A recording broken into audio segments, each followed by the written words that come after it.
The day you take off the uniform, the most important part of your claim leaves your hands, your records, and the system that's supposed to hold them fails often enough that you can't afford to trust it. Locking down our records. What we are actually doing is securing our military records, and that splits into two sides. The first is what most of us call our medical records. Officially, those are our service treatment records, our STRs, the term defined under DoD Instruction 6040.45. The second is our administrative records, the documentation of our service itself. This is where the claim begins, because before we can prove anything to the VA, we need the record that proves it. So the first action we take is to secure that record in full, in our own hands. We start with our service treatment records because a disability claim is built on our health, and the STR is the proof of it. Every injury, every illness, every time we were treated while we served. This is the heaviest piece in the entire file, so we secure it first and in full. Securing them is a formal process, and most veterans never realize that. The record is our own medical history, but we do not own it. The government is the legal custodian, which means we cannot simply walk in and take it. We make a formal request in writing, signed and dated, under the Privacy Act, codified at 5 U.S.C. 552A.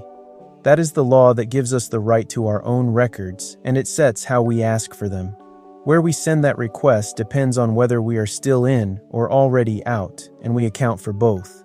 Still serving, our STR, sits at our current military treatment facility, our MTF, so that is where the request goes. Already out, those records are supposed to transfer to the VA on their own. Under 38 CFR 3.159, the VA's duty to assist, the VA is supposed to help obtain them, supposed to. Now, the other side, our administrative records.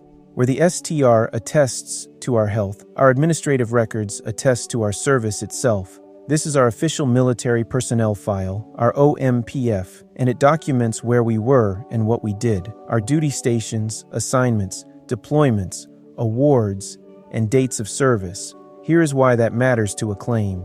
To connect a condition to our service, we have to show two things: the condition and the service that caused it. The STR proves the condition. The OMPF proves we were there, in the place and the role where it happened. One without the other leaves a gap.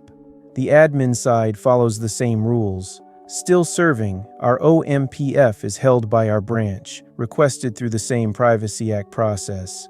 Already out, that file goes to the National Personnel Records Center, the NPRC, the same place our STR ends up. So we are not chasing two systems in two directions. In or out, we request both sides the same way, and we bring them together into one complete file in our own hands. One more thing about the STR, and here is why it matters. When we file, the VA can only rate what is documented in front of them. A condition with its proof in the file gets rated. A condition whose proof is missing does not, no matter how real it was. So a complete record is not about a thick file. It is about making sure proof of every condition is actually in our hands. And here is where it gets dangerous, because the STR is not one single document. Under DoD Instruction 6040.45, our record is defined as three kinds of care: medical, dental, and mental health.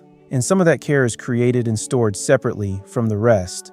The VA has a duty to gather these, and most veterans assume it all sits in one neat file. It does not. That VA duty is a possibility, not a guarantee, so we do not assume. We name each piece on purpose, and we make sure everyone is in our hands, so we go get our records on the earliest possible timeline. The single biggest factor in how easily we secure the STR and the OMPF is time, and how close we still are to the service. Still in or just out, both records sit right where we left them, and access is wide open. The longer we wait, the further the STR and the OMPF drift. The colder the trail, the harder the pull. So we do not wait for the perfect moment, and we do not wait until we are ready to file. We request the complete record, both sides, as soon as we are able while the access is still open. And that is how we lock down our records. One move, completed in full, while the access is still open.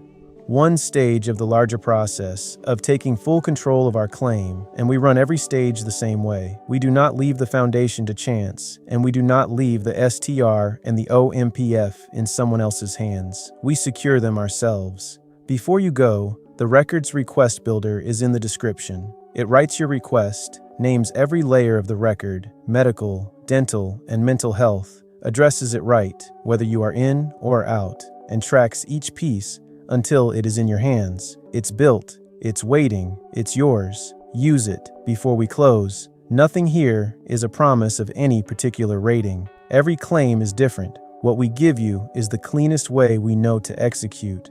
For Garden Reserve, Women Veterans Step-by-Step, or Benefits News, subscribe to the channel that fits your fight. Next, we keep that foundation alive by making sure our care never stops the day we take off the uniform. Study the plan, follow the model,